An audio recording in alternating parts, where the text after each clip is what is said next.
Good evening, ladies and gentlemen. Guten Abend. Willkommen. This is not Joao Tabarra. This is not Joao Tabarra. These are two wonderful artists here from our school. And it's a coincidence because they both listen, do you say so? Listen to the name Felix. Felix, on the left side, Felix Karlsurhe is the head, the brain behind the Drag Lab, the project he's doing here at the moment. All of you have seen it already, of course. And Felix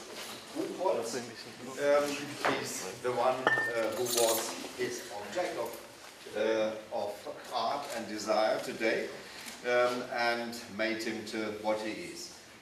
I thought they looked so beautiful, I had to bring them on the stage because this is made for the stage, Felix, isn't it? It is. Drag is performance art, you could say. Wonderful. Off the stage. Now,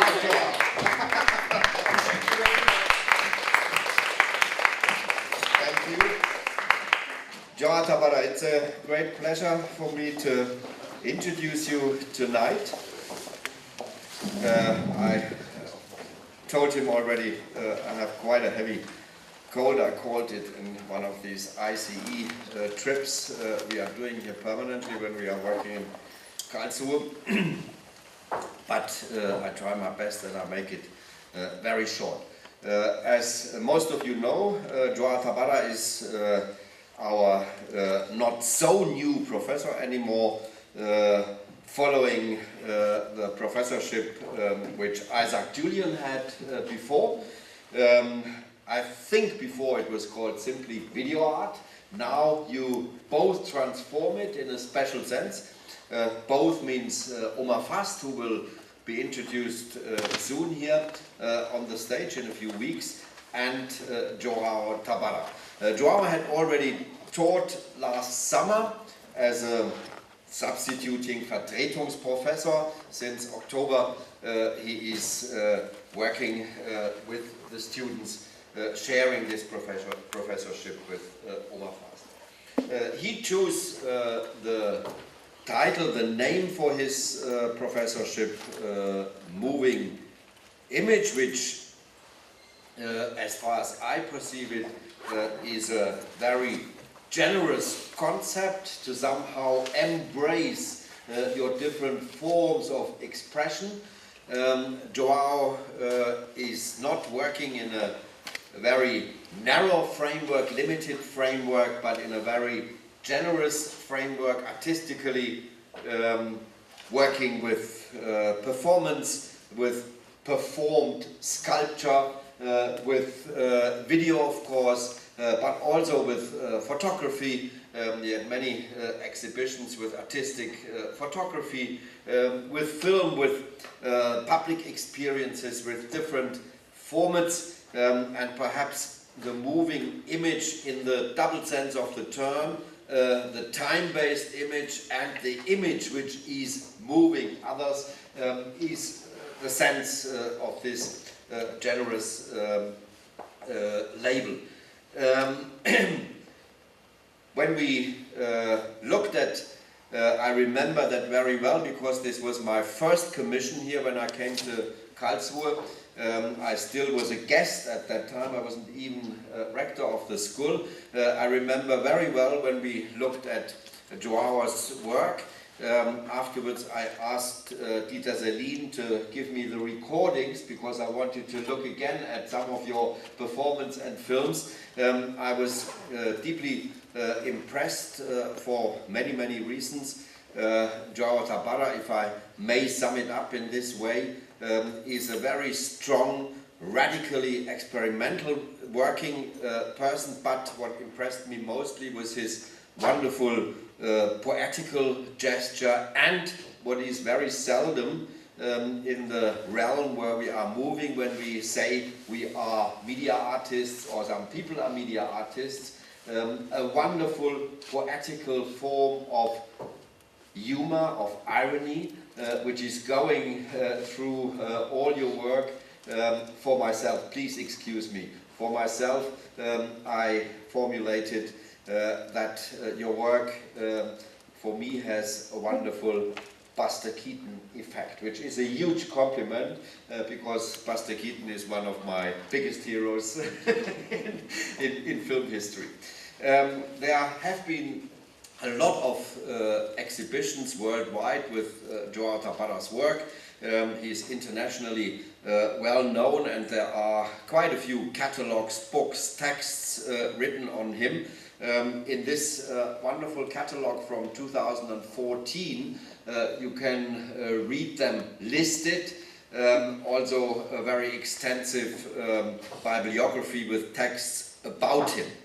This catalog with a wonderful title, Narrativa Interior, Inner Narrative, a little bit resonating with Bataille's wonderful term, innere Erfahrung, inner experience, and I think there is a connection between the two. This catalog ends with a text by Agnes Kohlmeier, and excuse me if I use my handicap tonight as an excuse to read the last lines of this text, which are wonderfully formulated, and I definitely will not be able to do it better. She writes at the end, Agnes Kohlmeier, of her text with a wonderful title, Ulysses Was Here, 2014. The wanderings of an Odysseus or of a Don Quixote, tilting vainly at windmills, the experimenting and the Walden of the Thoreau, the despairingly illuminating, sparkling and dangerously charged, and at the same time up until the suicide ballad, these are all quotes of course, strong, direct, and for that very reason, no doubt, also extremely vulnerable. This is how we also experienced Joao already, vulnerable. Thoroughly sincere poetry of a Pasolini, they have all at some point arrived somewhere, perhaps at their home country, perhaps at accomplishments or insights that mark a highlight of their endeavors, or perhaps at a sense of satisfaction, provisionally at least. But the work of a true wanderer will always continue. An alternative to moving, to perpetual questing does not exist, I would like to say, happily not exist. It is the only possible path for such an unwavering world artist as Joao Tabarra. We are very happy as colleagues, myself as the rector of the school, that your wandering movements have brought you to Karlsruhe again and again and again, and hopefully for the next years. Please pay attention for Joao Tabarra and welcome him.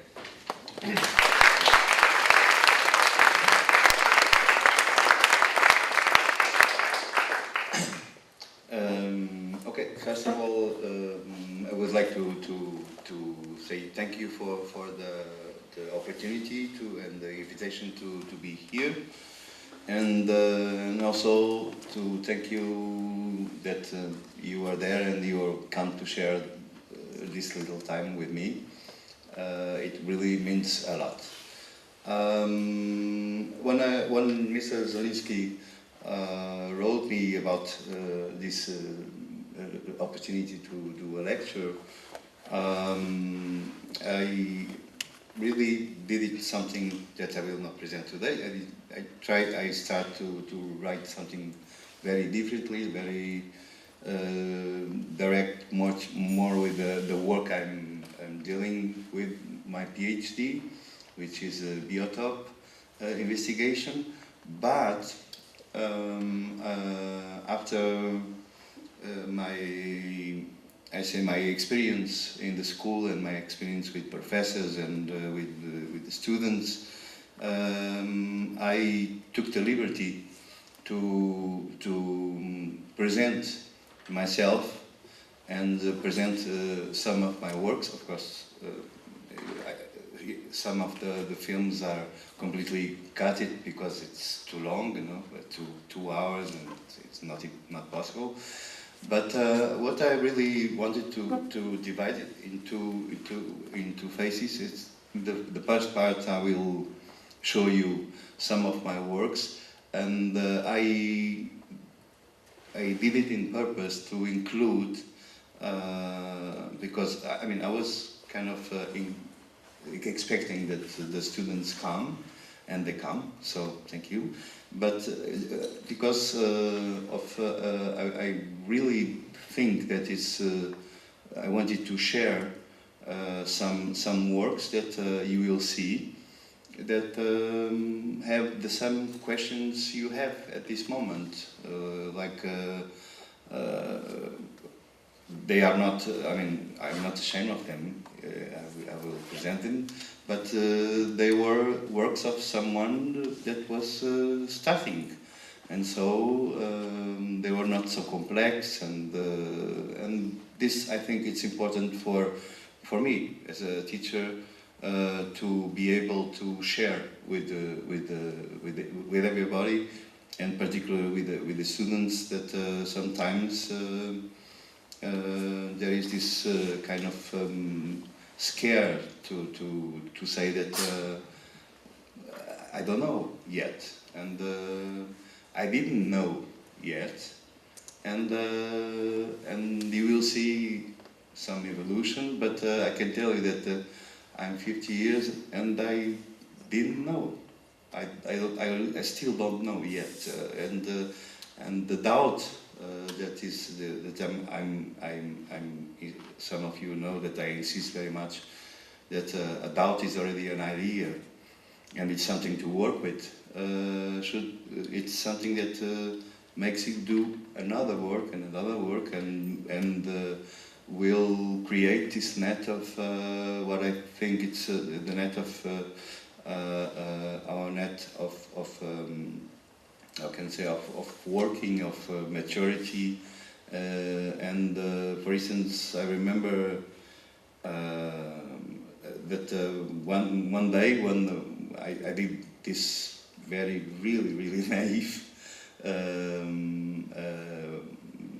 question to a philosopher teacher, and I said, but yes, how do I start? I mean, we go to a bookshop, you know, or to a library, and you know, it's millions. So who do I pick? And she just said to me one thing that I will never forget, and it really works, or is working. He said, you just go, you pick one that you think it's good and you like it, and if you like it, you read it, but you go to the last page, and you see which was the ones he used to write this book. Then you choose another one from him, and then it never ends.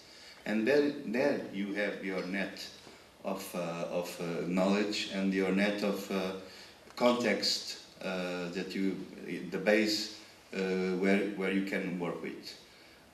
So this to tell you that I took the opportunity to present my works, and also talk about and me, and how I do it and why I do it. So I'm just showing now some of these works, and then I will read something, and that's it. So how this is working. Okay, this is one of the first works I did. Plus jamais la fin du monde means something like the end of the world, never again.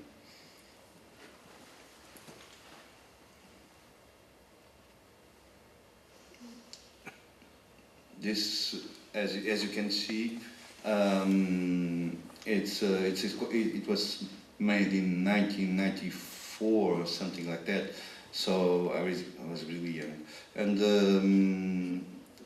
it was this euphorical being on Europe that makes me furious, because we are the oldest country in Europe. So, I mean, I like this photo, and now everybody wants it because of what's happening in Europe. So a lot of big collections want it, but I don't have any more, which is a pity. But it's how you can see. I mean, I like the photo. I'm very obsessive with details. With I mean, you know, these things that you can see in the water. They should be like that. I'm a freak control in my work. So it's very hard to work with me. That's why I work with myself a lot and alone. But what I feel in this, that I'm astonished that now big collection and museums want to show this photo and say that it was a reactive thing, you know. But he has content. You say, yeah, now he has content because he has the content of history of the time. But when I saw it, and I remember when I did it, I saw it and I said, it needs more content. So it needs, but the content comes with life, you know.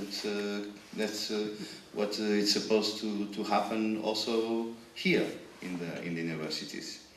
So don't worry, I'm not talking in all of them. So I'm just going to pass through. This one I have to. This was I made a big interview with Benjamin Buchloh in the USA, and in the end, after almost hearing for 4 hours, which was amazing. I mean, the guy is really great, and it just I said, but what is becoming already then? This is very already then. I was asking him about these big events like São Paulo, Biennale Venezia, these kind of things, and that I mean I participated in some of them, and what I saw, but now it's really even worse. What I saw is that there is not human scale, and it becomes a materialistical big circus. So it's not working anymore. For me, it's my opinion, of course. It's not working anymore for art, for a place or to think about it. It's kind of a big party where everybody knows each other and they have some drinks and that's it, and make some negotiations. And he just answered with that, what type of contestations are we asking for? And I still don't have the answer. That's why I'm still working.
I mean, as you, I hope you can see, when I say I'm a freak control, it's like, for me, the image being photographed, sometimes I do photography and I say, no, it's not good in photography, I need to do this with a different level of movement, so I choose installation or a video installation. But all these layers, it's first I control so much I mean I always work with the small teams, and they get crazy with me because for instance here in this part there was some flowers, they were annoying me, so I was picking the flowers because they were too much, you know, and I want this space. So this, if you see this layer of someone just passing through, coming from there, going somewhere, we don't know, and that was the idea. And then, of course, it comes from a lot of things that we still do.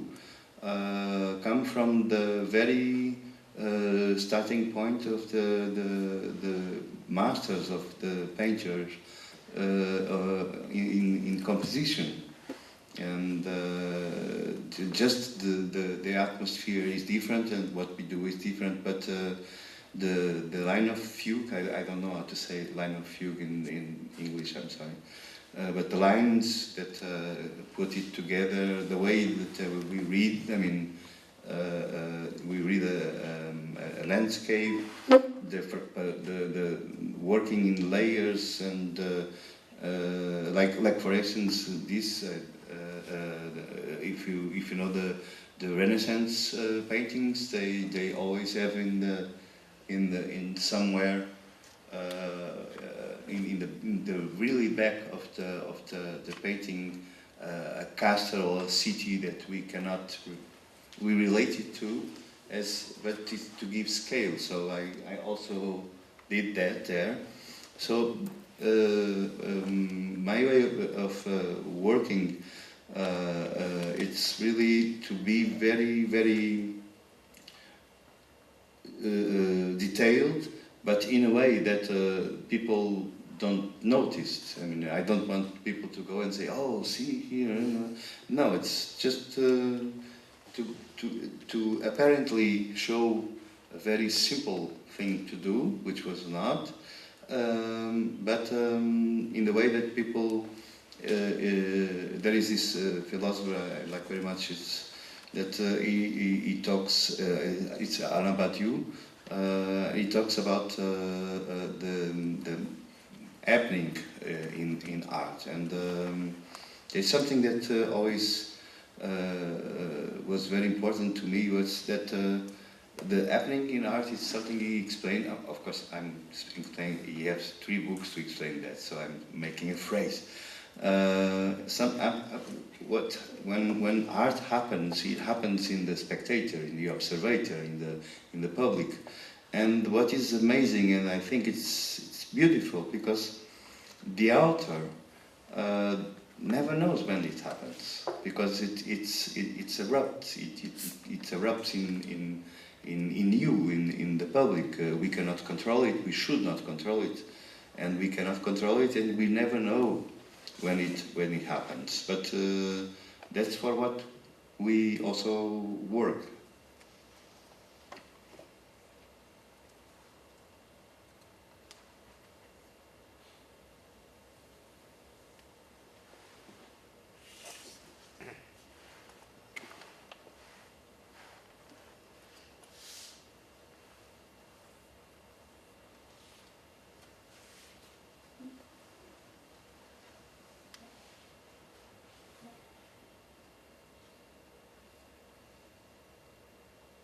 I like very much to work in the outskirts of the cities, because they are still something like, I can call it free. You know, they are not occupied by the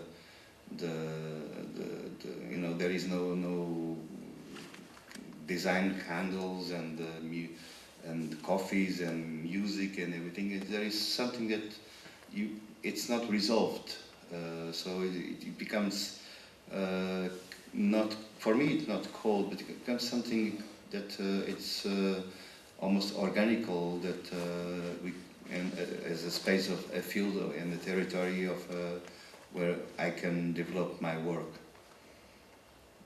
This is called Houdini is Not Dead.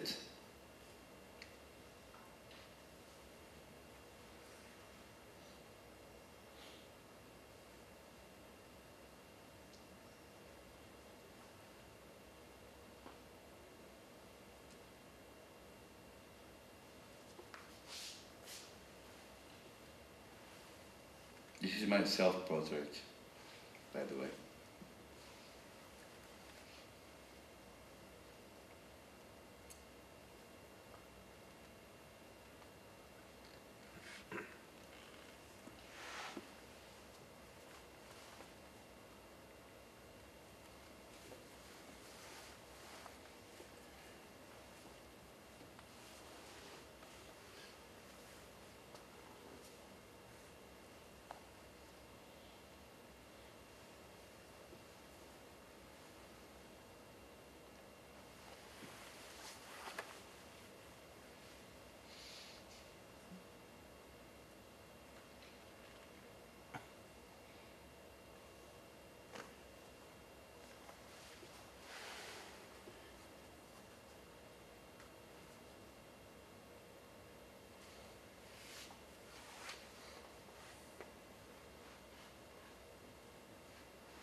L'abattoir ou la communauté de destin. Alfred Döblin, socialiste, neurologue, exilé de 1933, a écrit l'un des romans les moins sentimentaux et les plus crus de l'entre-deux-guerres, Berlin-Alexanderplatz. Dans ce livre qui raconte les tribulations berlinoises d'un ex-détenu récemment rendu à la liberté, 2 chapitres décrivent minutieusement l'abattage des animaux de boucherie. Ils sont respectivement intitulés « Le destin de l'homme est pareil à celui de la bête, la mort les guette tous les deux, et tous les êtres respirent de la même façon, l'homme ne peut pas en remontrer à la bête. » La lecture des pages de Döblin est difficilement supportable en raison de l'exactitude qu'elle met en scène dans la description du traitement infligé au bétail et de la manière dont meurent les animaux. La précision clinique du médecin le dispute à la rigueur pathétique du narrateur, à quoi s'ajoute la minutie d'une comptabilité digne du grand capital et qui ne manque pas d'investir aussi le marché de la viande. Je cite « Rassemblement du bétail en vue du marché ». Non pas du marché aux bestiaux, comme en province, mais du marché de l'évaluation boursière, celui dont on voit varier le cours et l'on imagine sans peine quelle clameur et quel piétinement président à ces rassemblements traversés par la mort.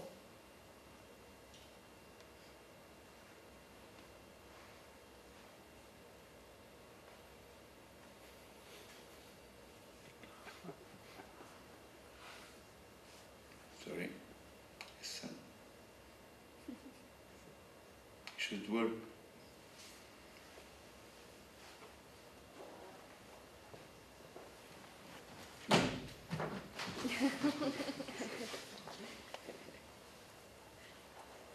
Thank you.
this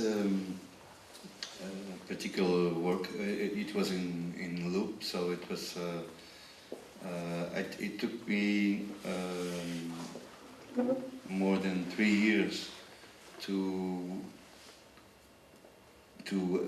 first for the army, this is Portuguese army, to accept this idea, and I tried. I knew a lot of generals, and I didn't do army, so I don't know the names, but you know, these colonels and generals and everybody, and the answer was always no, because they say.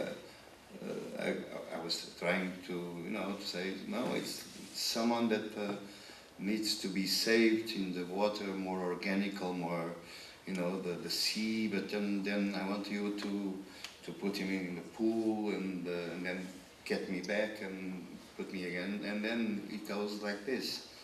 And of course they look at me as a mad guy and said no. We don't do this. We save people. We put you in an ambulance if you want, but we don't put you in the swimming pool. And this was really hard. And I mean, 3 years negotiating, because I didn't have money for the gas and for the guys and for the helicopter and everything. This is something that.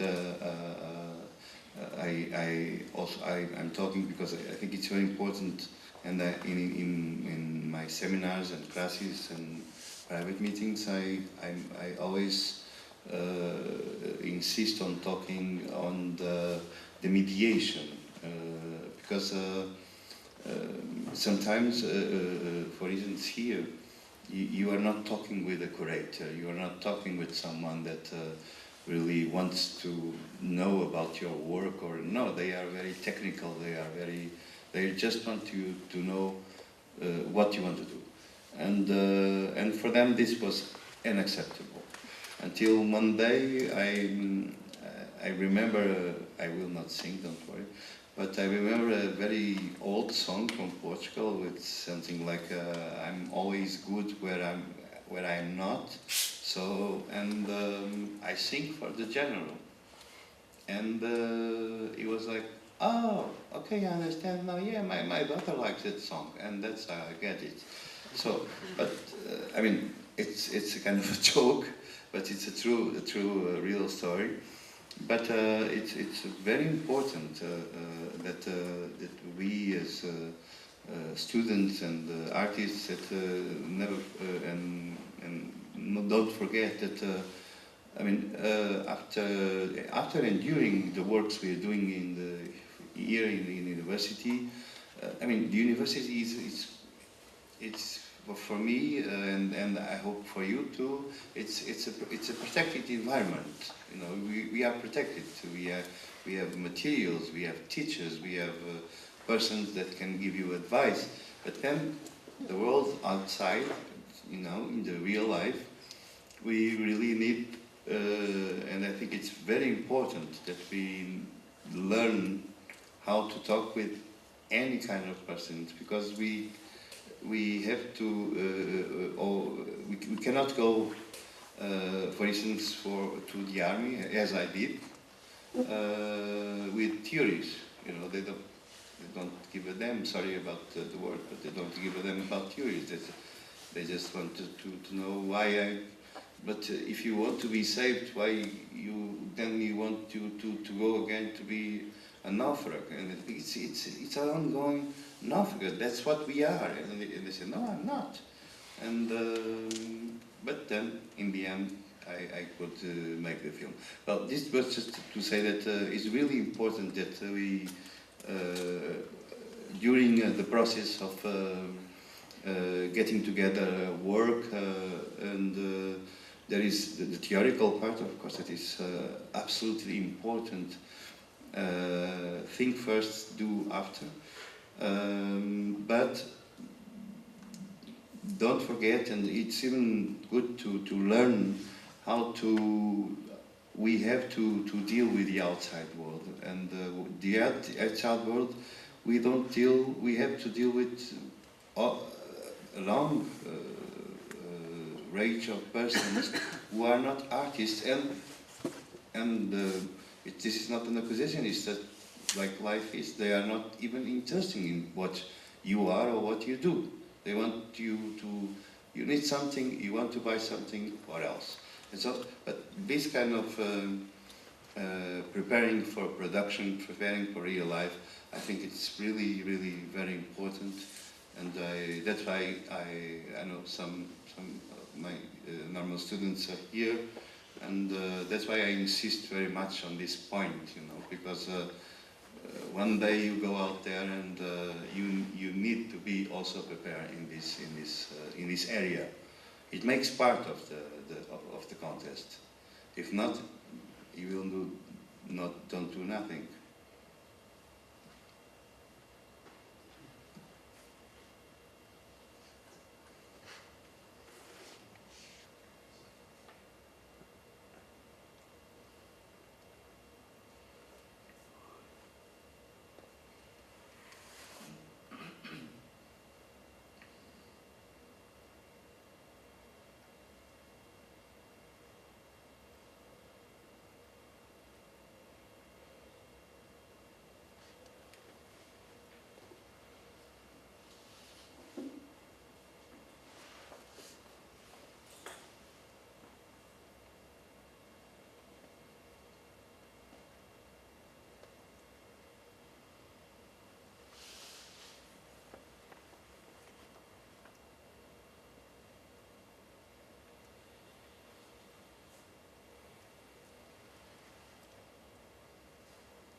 Okay, just because,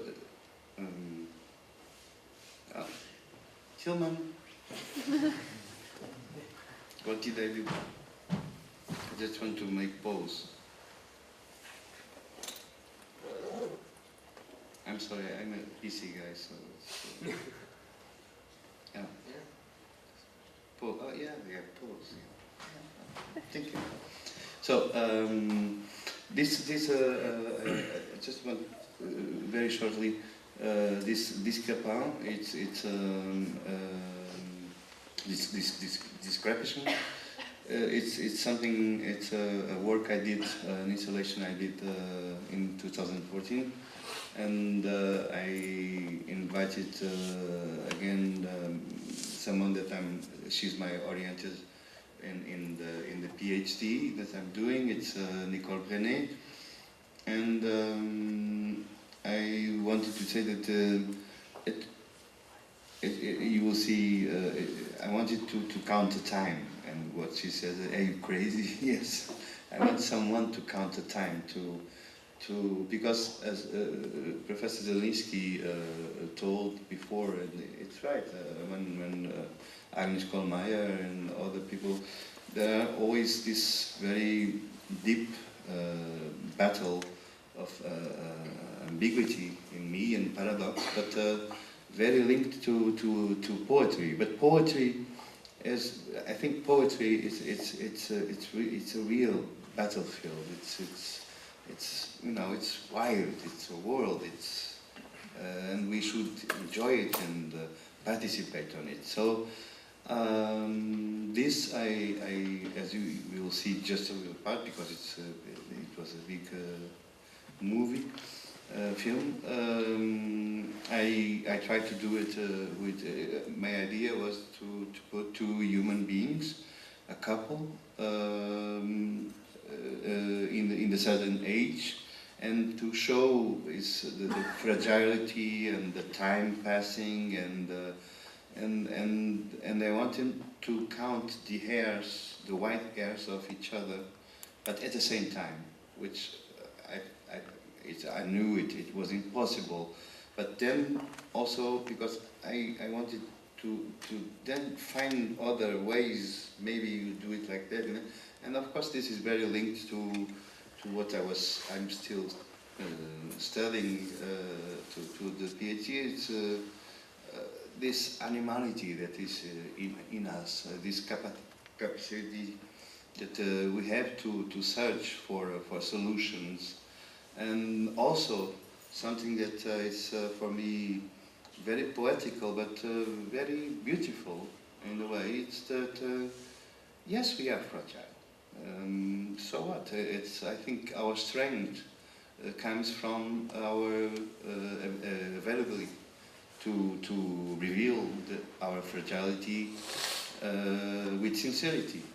And so I try to do it with actors, and it didn't work, and I didn't know why for a few months. And then I understood that I was doing this about also myself. So I did it with my parents, and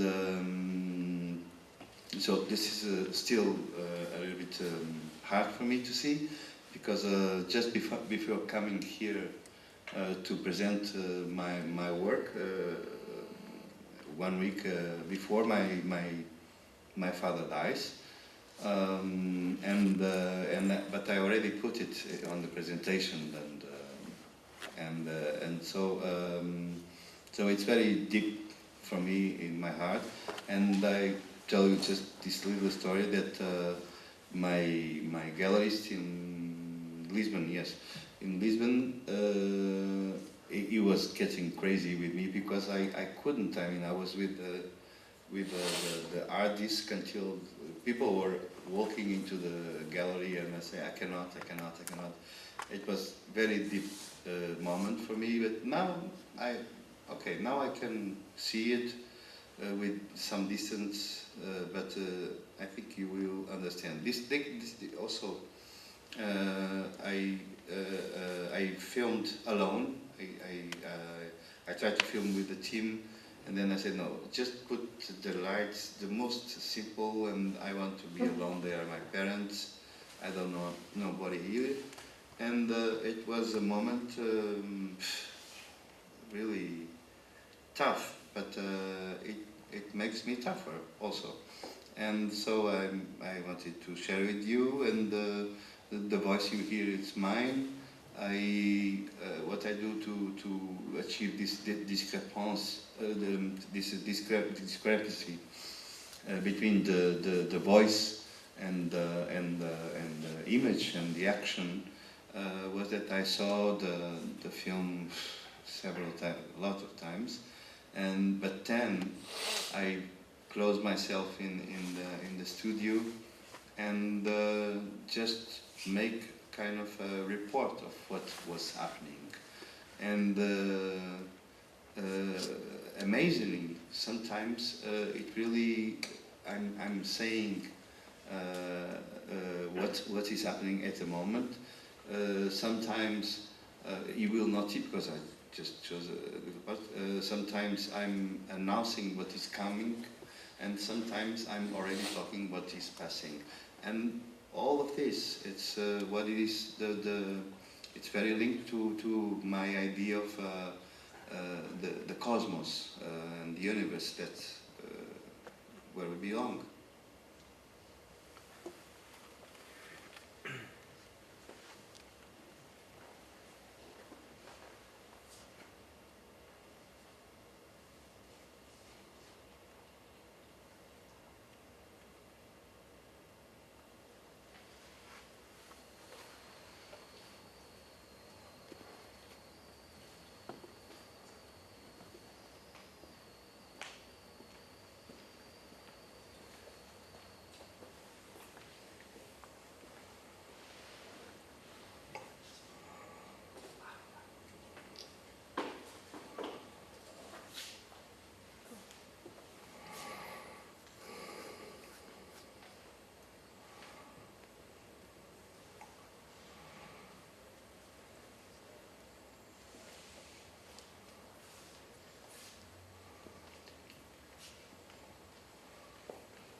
Esta é a minha mãe e o meu pai.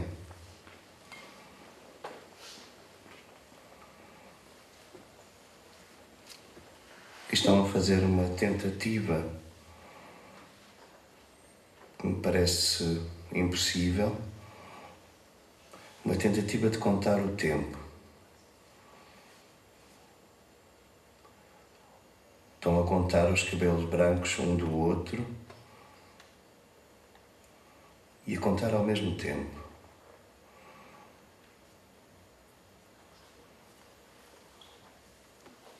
Um, dois, três, quatro, cinco, seis, sete. O meu pai penso que se perdeu e em 8, penso eu.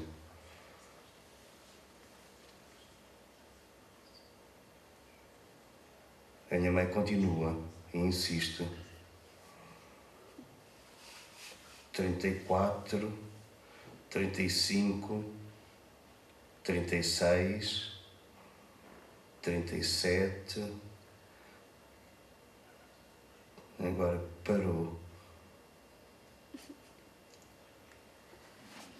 É difícil, é um exercício bastante difícil.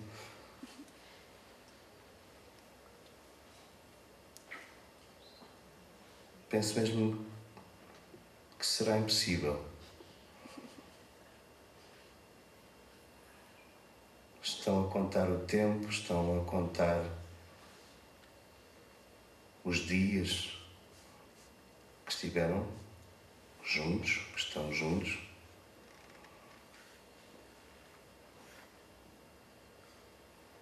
É um universo, no fundo, é um universo que carregamos connosco. O meu pai perdeu-se outra vez.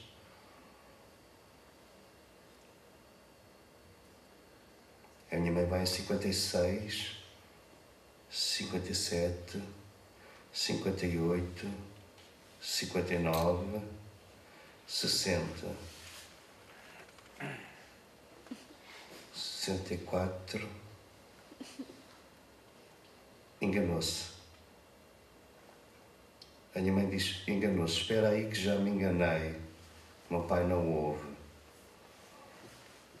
Repete, espera aí que já me enganei. E o meu pai diz, está bem.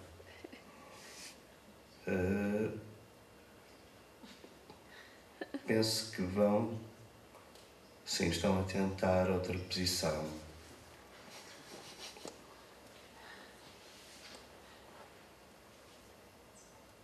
É difícil o equilíbrio.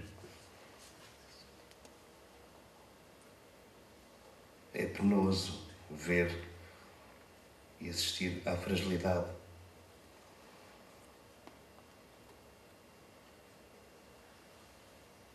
No entanto, é daí que virá, se calhar, a nossa força. A força deles, a insistência será certamente a minha força também.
Par exemple,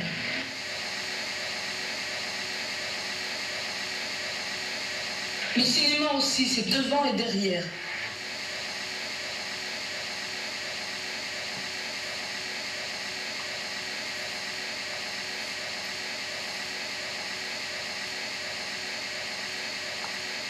Par exemple,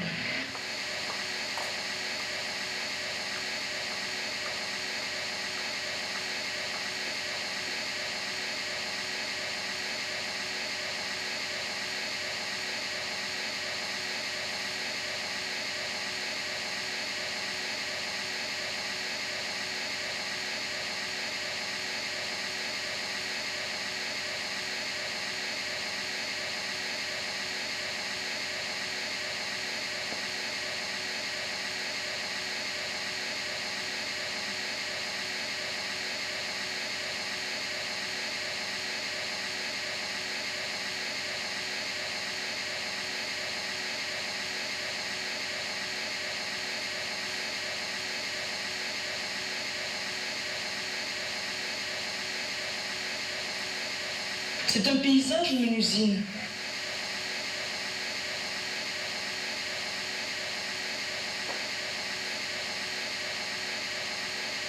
Par exemple, sur un mur.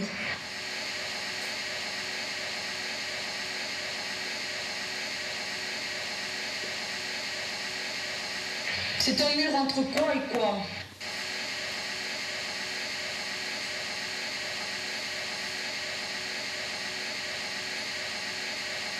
Par exemple,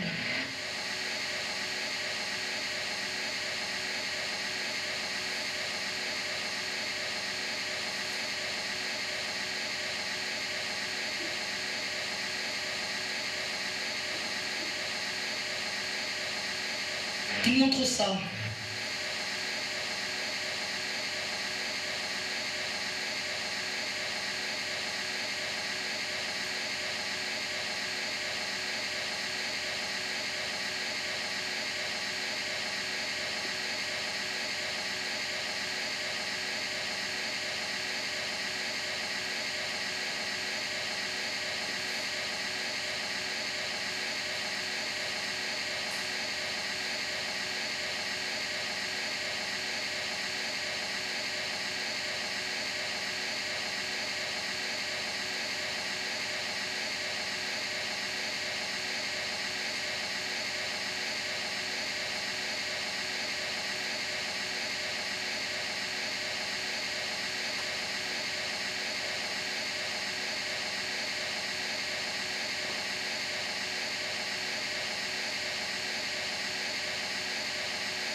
Okay, and to finish the images presentation, I leave you with an old work installation I did. Oh, it was so good before. But that I think it really represents what I still do and what I still all my doubts and all my field of investigation. It's this just apparently paradoxical battles that we shouldn't be afraid to take it. So this should work. Children.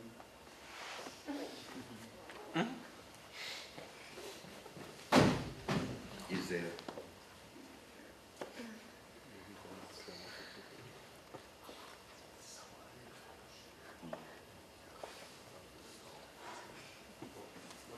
Yeah.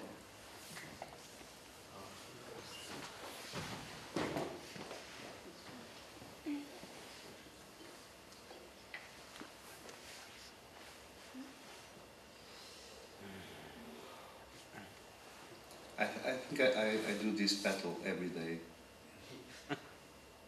You will see. With this big snake.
And that was it.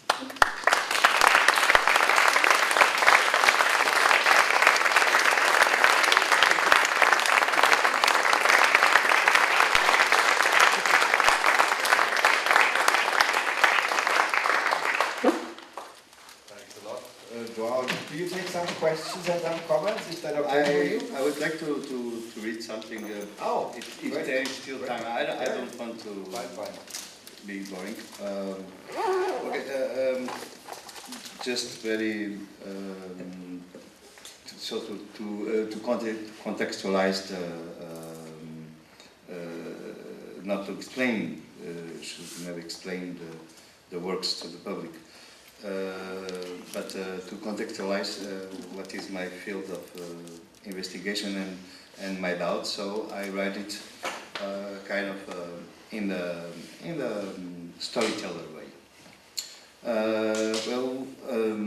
My name is Joao Tabarra, that you all know. I was born in Lisbon, Portugal, and I am a visual artist. I started my studies in the 1980s, but in fact, my studies really started when I ran away from home, age 17. My main interests back then were already the arts and philosophy, but my parents were bent on trying to lead me to a life built around a good job in a bank, a mortgage, a car, a nice big TV, and a family of my own. Well, at least 2 or 3 of these ones, I got it. If I look back, I must acknowledge that cinema was the main force pulling me towards art and the reflection about it. Most movie theaters ended up being a sort of parallel kindergarten for me, and the image seduced me even before I was mature enough to fully absorb the narrative, which may well have shaped my destiny. Still, in my last year of high school, I felt divided between philosophy and arts as a future area of studies. Curiously, it was my philosophy teacher who back then pointed me towards arts by telling me, you should follow your dream. No, it's not because of what you were teaching. You should follow your dream and I know, she knows, I didn't know.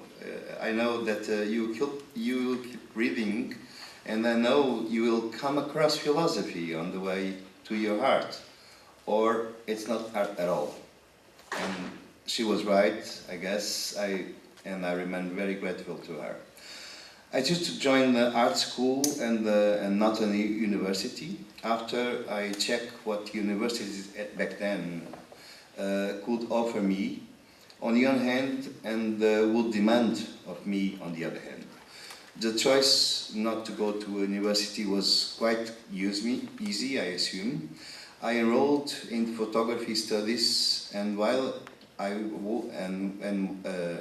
while it would be unfair to claim that it was unsatisfactory experience, I must remind you that I am talking about the early 1980s, so old. I found art school to be conservative. They still teach that photography is either in black and white or it isn't photography, which led me to fill me with doubts and dissenting ideas. One of the exercises the students were asked to undertake was to bring to the class images which aroused their curiosity. I really find it stimulating in principle. And I brought images of painters, paintings, films and installations, sounds, different artists. And all of it was immediately rejected by the teachers under the excuse that those images or some things had nothing to do with photography.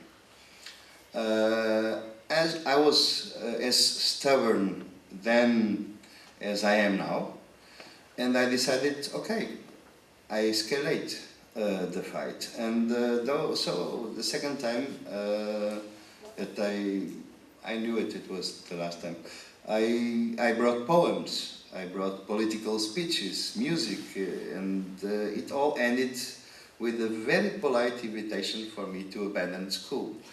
They were even kind enough, though, to let me know that I had been at the wrong school, for I was not a photographer, but rather a visual artist. So, much for the art school then. Fortunately, I was lucky enough to find and join the group of artists, young artists, musicians and filmmakers, and our discussions gradually become the basis of my training. The first exhibitions of my projects were still strongly influenced by politics and by the will to oppose the works of the artists of the establishment. It makes sense, I mean. One book among many others, which had a strong imprint upon my generation, in a way both very naive but very sincere, was Guy Debord's La Société du Spectacle, the Society of the Spectacle. Even though I was never a situationist, I must admit, and even nowadays, of course seen through the filters that come with maturity and the complexity of previous experience, this book still assumes crucial importance to me. My first projects and research were, of course, the fruit of some committed reflection, but they couldn't have the density that comes with experience. Many of those projects were somehow reactive, just reactive, and deceptively simple in their form of content. I try to regard them as what they were then, as the groundwork upon which a broader context come to be built, highlighting in the years to come the urgency and the responsibility demanded by this continuous research. Among dozens of jobs, works and unofficial occupations that I engage in order to pay my book studios, travels and survival, I work for a good number of years in the newspaper. I mention this even thought I never considered myself a journalist or a reporter, but I felt so tired with about 10 years of photographing boring politicians that I ended up volunteering myself to become a war correspondent. That experience will really mark me indelibly. I witnessed and lived some very dramatic moments, mapping the outskirts of the horrible and the unbearable, and asking myself again and again, what could I as an artist do when confronted with such reality? What me as artist and very young artist could do, confronted with such horror. That experience allowed me, in a good way, allowed me to confront my own animality and the dreadful feeling of uselessness. In the reaction it awoke in me in the perennial demand to live with the other. And I also trace back to it in my acute, I wouldn't say radical, at least not here, my acute feeling of repulsion when faced with artistic projects that were political concerns and as some cheap makeup, with artistic projects which make use of the unbearable as just another prop in some blasty pantomime. There are not that many art authors whom I sincerely recognize and respect as not being volunteer players in the game of the trading artistic commodities. Back then I felt that what I wanted to do demanded the world of my commitment and focus and concentration. So I abandoned the newspaper, it was time, and so that I could give all my time to my projects and my research. So I become in the second very poor. From then on, my research has always been haunted by the question of just what kind of spectators are we today? Hostess of fear, frequently consenting and approving of the spectacular productions in the big events of capitalist performance.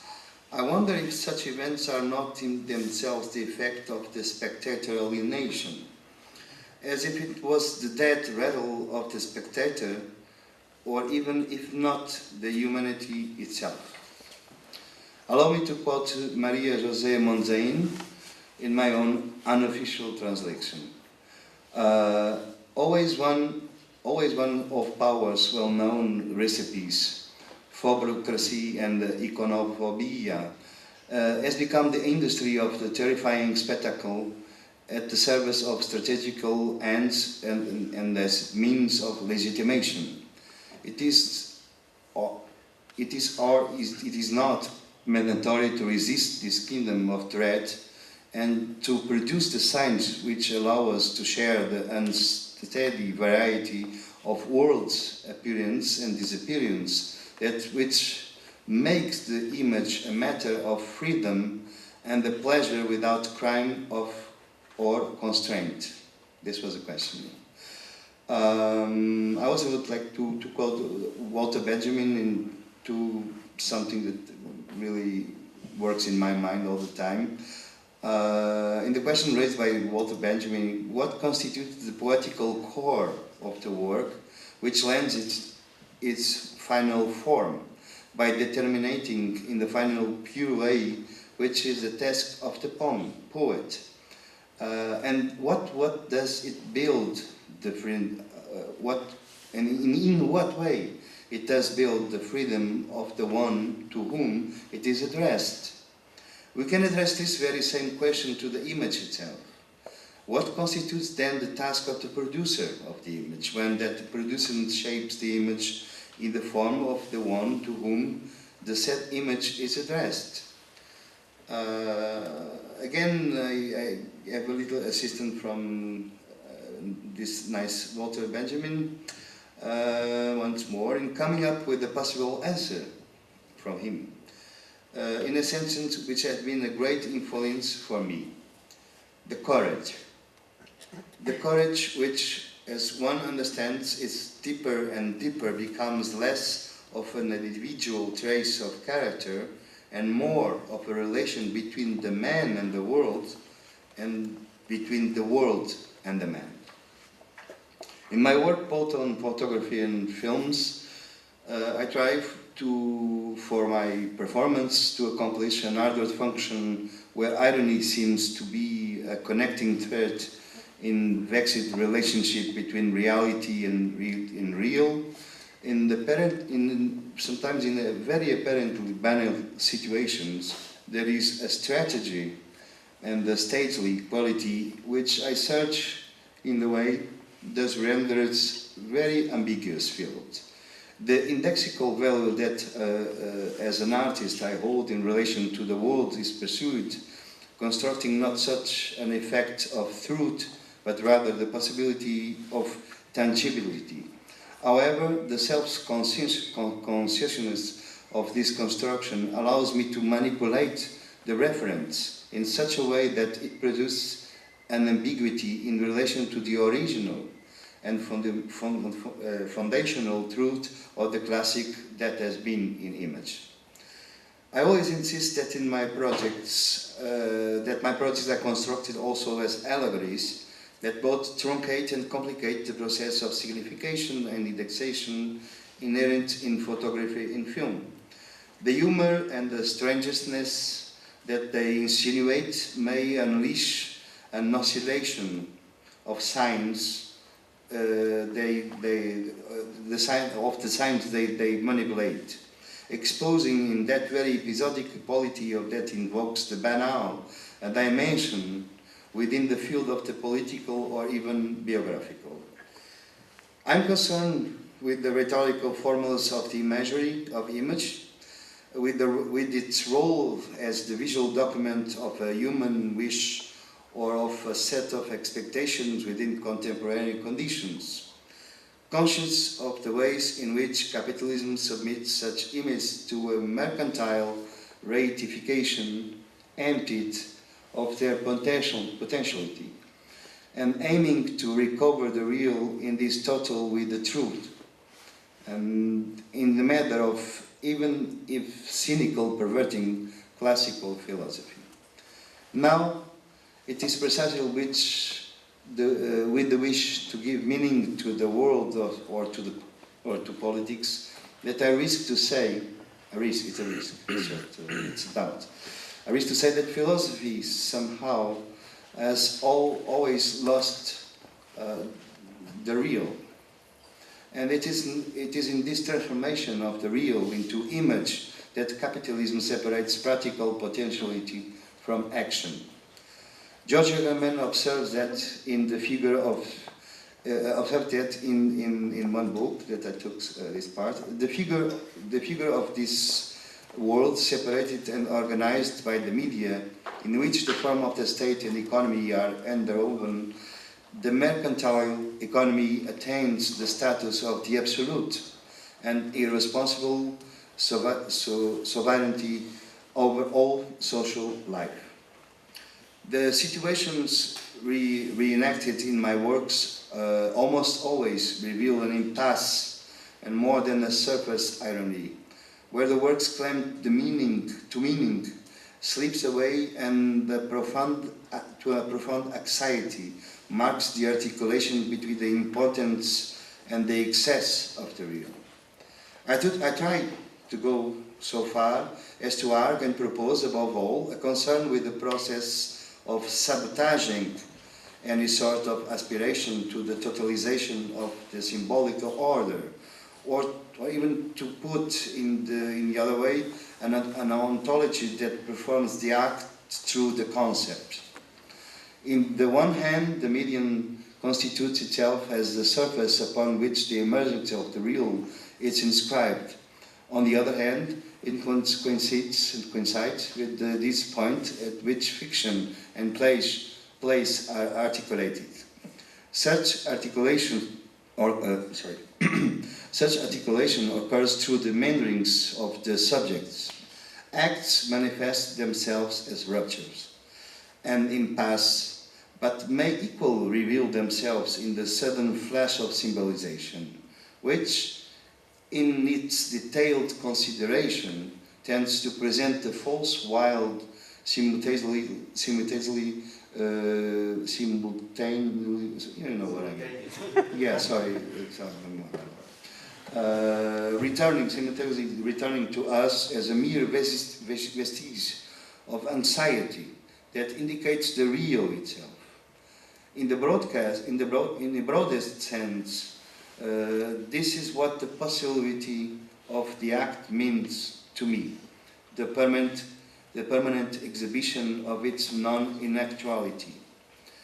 It is then the practical power of image as an act that generates a supplement of inactuality and gives the subject back to the world as a return.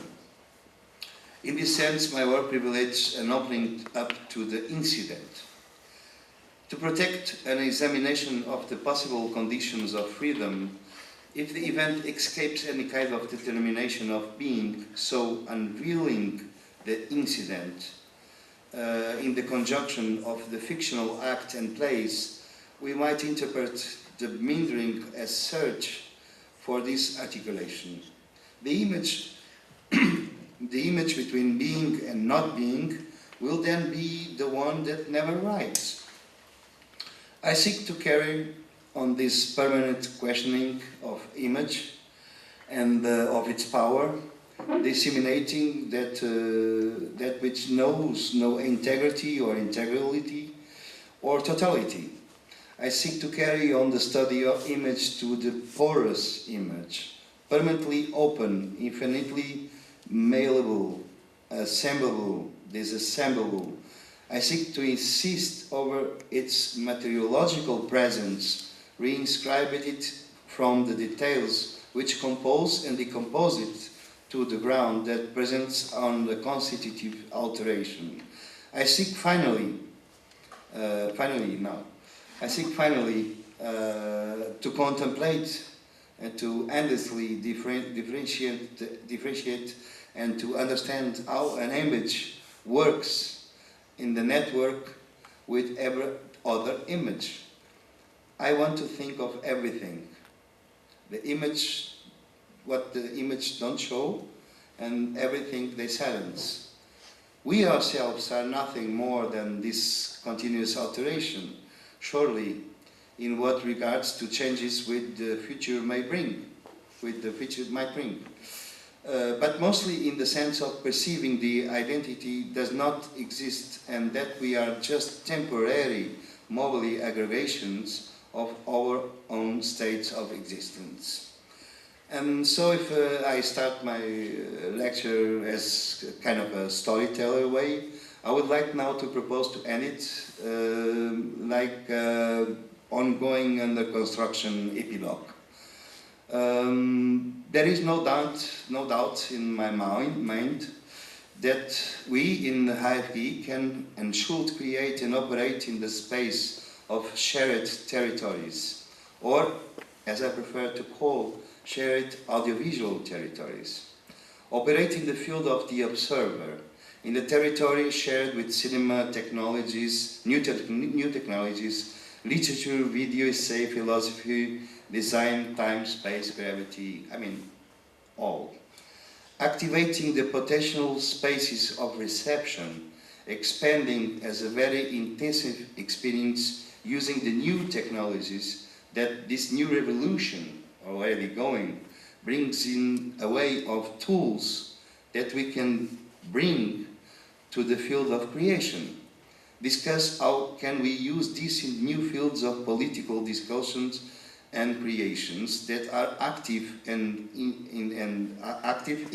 investigate the major contemporary questions we are confronted with. To create a platform of permanent questioning, expanding opportunities, finding other sets of relationships with the creator and the public. I do believe HfG can be the perfect terroir to build and consolidate a clear identity in these fields of engagement. Thank you.